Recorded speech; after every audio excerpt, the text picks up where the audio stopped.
Oluvannyuma lw'omwezi mulamba n'ennaku ezigwamu nga Maj Gen Matayo Kyaligonza ali mawulire olw'ebigambibwa nti yakuba omusirikale wa poliisi y'ebidduka Esther Namaganda, ono aliko byayogedde. I have told you my reason of calling you is not really to overemphasizing my point and impress you. No, it is only to help you people next time to become calculative.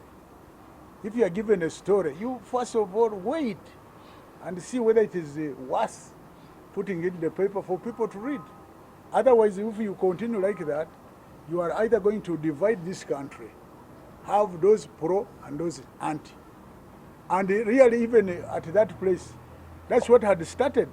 That's why I was asking my driver, where and I got to talk up. Because people were already beginning to gather. Those who were saying, Babi Babu 70 Babu.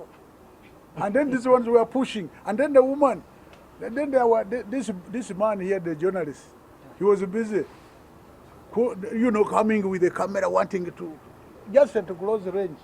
Omugoba w'emmotoka ya Kyaligonza agambye okuba nga yakyukira mu luguudo mu ngeri emenya amateeka nga kino kikyaviirako Namaganda okumuyimiriza. Maj Gen Kyaligonza kati agamba nti buli eyavaayo n'amwogerako ku nsonga eno mu ngeri emuvuula bagwesanya naye obwenyi mu mbuga z'amateeka. Omuntu awandiika buli gy'ateekako erinnya lye. This story is done by so and so. Oyo gwe nja okufiirako.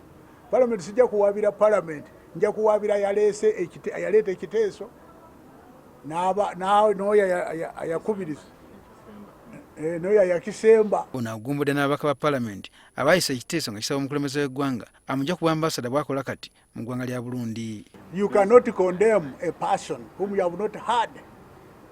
And you, the so-called member of parliament, you were busy jumping over tables, breaking microphones. You have never been even recorded. Are you even fair in your own mind to start judging Kyaligonza, whom you have not heard? Omanye ekintu bwekiba ekintu nga kyandali. Endali ozimanyi. Omukifo ky'okutunuulira straight bw'ati atunulira ku bbali. Be bamemba ba palamenti baabo. Bo mu kifo ky'okulaba ebituufu balaba bikyamu. Bo tebanaba kwesalira emisango. Balinyemeza. President Museveni bwe yali emuyonjo gye buvuddeko yavaayo n'ategeeza nga Kyaligonza bw'alina okwewozaako. Kyokka n'agamba nti kimuyingirangako mu bwongo nti President Museveni yali ayogera ku ye. I don't think Yoweri was meaning me.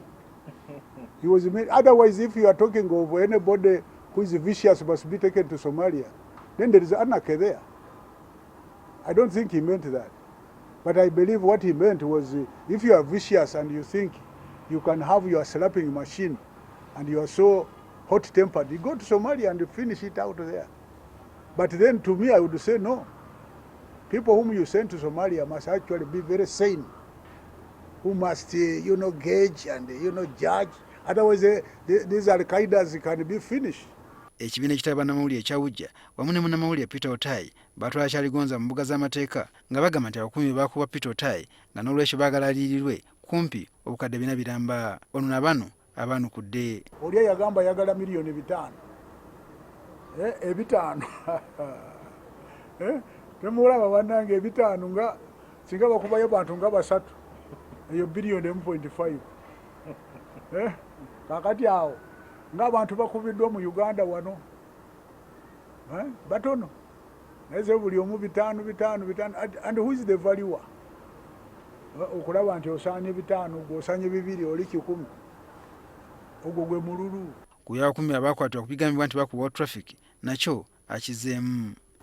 Abantu bakwatiddwa okumala bbanga ki bali awo banoonyereza tebalina mawulire na bukakkafu obulaga nti omuntu oyo yakuba. Tewali yakuba. Nakino ekisooki bagamba simanyi Bennett esingako n'ekigundo ekiggo kino buwanvu.